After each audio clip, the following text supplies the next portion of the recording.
நான் ப்ளே பண்ணுற ஆடியோ கொஞ்சம் கேளுங்களேன்.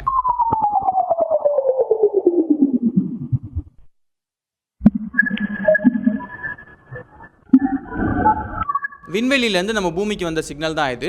தொடர்ந்து 5 மணி நேரத்துக்கு விண்வெளியிலேருந்து நம்ம பூமிக்கு இது ரிசீவ் ஆகிட்டே இருந்திருக்கு. அதுக்கப்புறம் அது ஆஃப் ஆயிடுச்சு. அந்த சிக்னலை அதுக்கப்புறம் எடுத்து டீகோட் பண்ணி பார்க்கும்போது தான் அது இந்த மாதிரியான ஒரு சத்தமாக இருக்குது அப்படிங்கிற மாதிரி தெரிய வந்திருக்கு.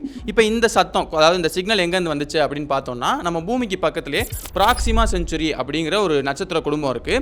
அங்கேருந்து தான் அது வந்திருக்கு. அதுலேயும் குறிப்பாக அந்த ப்ராக்சிமா செஞ்சுரி நட்சத்திர குடும்பத்தில் ப்ராக்சிமா செஞ்சுரி பி அப்படிங்கிற ஒரு கிரகம் இருக்குது. அந்த கிரகம் கிட்டத்தட்ட நம்ம பூமி மாதிரி அப்படியே ஒரு ரெப்ளிகாவாக இருக்குது. அங்கே உயிர்கள் வாழ்றது எல்லா வாய்ப்புமே இருக்குது அப்படிங்கிற மாதிரி நிறைய விஷயங்களை விஞ்ஞானிகள் கண்டுபிடிச்சிருக்காங்க. அந்த குறிப்பிட்ட கிரகத்திலேருந்து தான் இந்த சத்தம் வந்திருக்கு அப்படிங்கிற மாதிரி நமக்கு தெரிய வருது.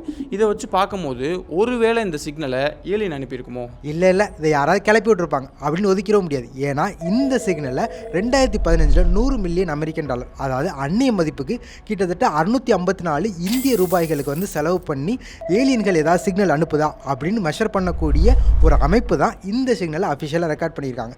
ஸோ இது ஒரு அஃபிஷியலான சிக்னல். சரி, சிக்னல் வந்துருச்சுன்னா அங்கே டேரெக்டாக ஒரு டெலஸ்கோப்பை திருப்பி இல்லை வேறு ஏதாவது ரிசர்ச் பண்ணி அங்கே ஏலியன் இருக்கா இல்லையாங்கிறத கண்டுபிடிச்சிட வேண்டியதானே? அந்த இடத்துல தான் ஒரு முக்கியமான சிக்கல் இருக்குது. முதல்ல இந்த சிக்னலை யார் ரெக்கார்ட் பண்ணா? சிக்னல் ரெக்கார்ட் பண்ணுறதுக்கு முன்னாடி நமக்கு ஏலியன்ஸ் இருக்கா இல்லையாங்கிறது வந்து ஆதி காலத்துலேருந்தே நம்ம யோசிச்சுட்டே தான் இருக்கோம்.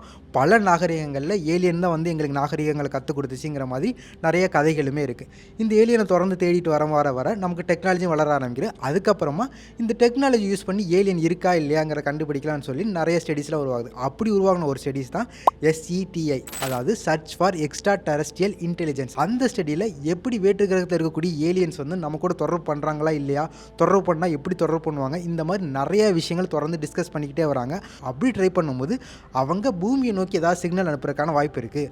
அந்த சிக்னலை கண்டுபிடிச்சி நம்ம அதை டீகோட் பண்ணி அவங்களோட ஒரு கம்யூனிகேஷனை எஸ்டாப்ளிஷ் பண்ணணும்னு சொல்லிட்டு நிறைய ரிசர்ச்லாம் பண்ணுறாங்க. அதுக்கப்புறமா அதை கண்டுபிடிக்கிறதுக்காக 2015 ஒரு $100 மில்லியன் ஒதுக்கி நிறைய பெரிய பெரிய ரேடியோ டெலஸ்கோப்பில் உருவாக்குறாங்க. அந்த டெலஸ்கோப்பில் நம்ம ஊட்டியில் இருக்கக்கூடிய ஒரு ரேடியோ டெலஸ்கோப்பை இன்க்ளூட் பண்ணுறாங்க. அந்த டெலஸ்கோப்பை வச்சு வேற்று கிரகத்திலேருந்து ஏதாவது சிக்னல் நம்மளை நோக்கி வருதாங்கிறத வந்து தொடர்ந்து ஸ்டடி பண்ணிக்கிட்டே இருக்காங்க. அப்படி ஸ்டடி பண்ணிகிட்டு இருக்கும் போது தான் 2019 நம்ம பூமிக்கு ரொம்ப பக்கத்தில் இருக்கக்கூடிய ஒரு இடத்துல இருந்து ஒரு சிக்னல் வருது.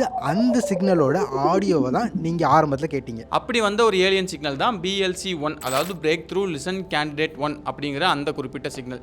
இதை வந்து எப்படி ரெக்கார்ட் பண்ணாங்க அப்படின்னு பார்த்தோம்னா, ஆஸ்திரேலியாவில் பாக்ஸ் அப்சர்வேட்டரி அப்படின்னு ஒன்று இருக்குது. அங்கே இருக்கக்கூடிய ரேடியோ டெலஸ்கோப் வந்து விண்வெளியை நோக்கி தொடர்ந்து பாயிண்ட் பண்ணிட்டு அங்கே கூடிய சிக்னல்ஸ்லாம் ரிசீவ் பண்ணிகிட்டே இருக்கும்.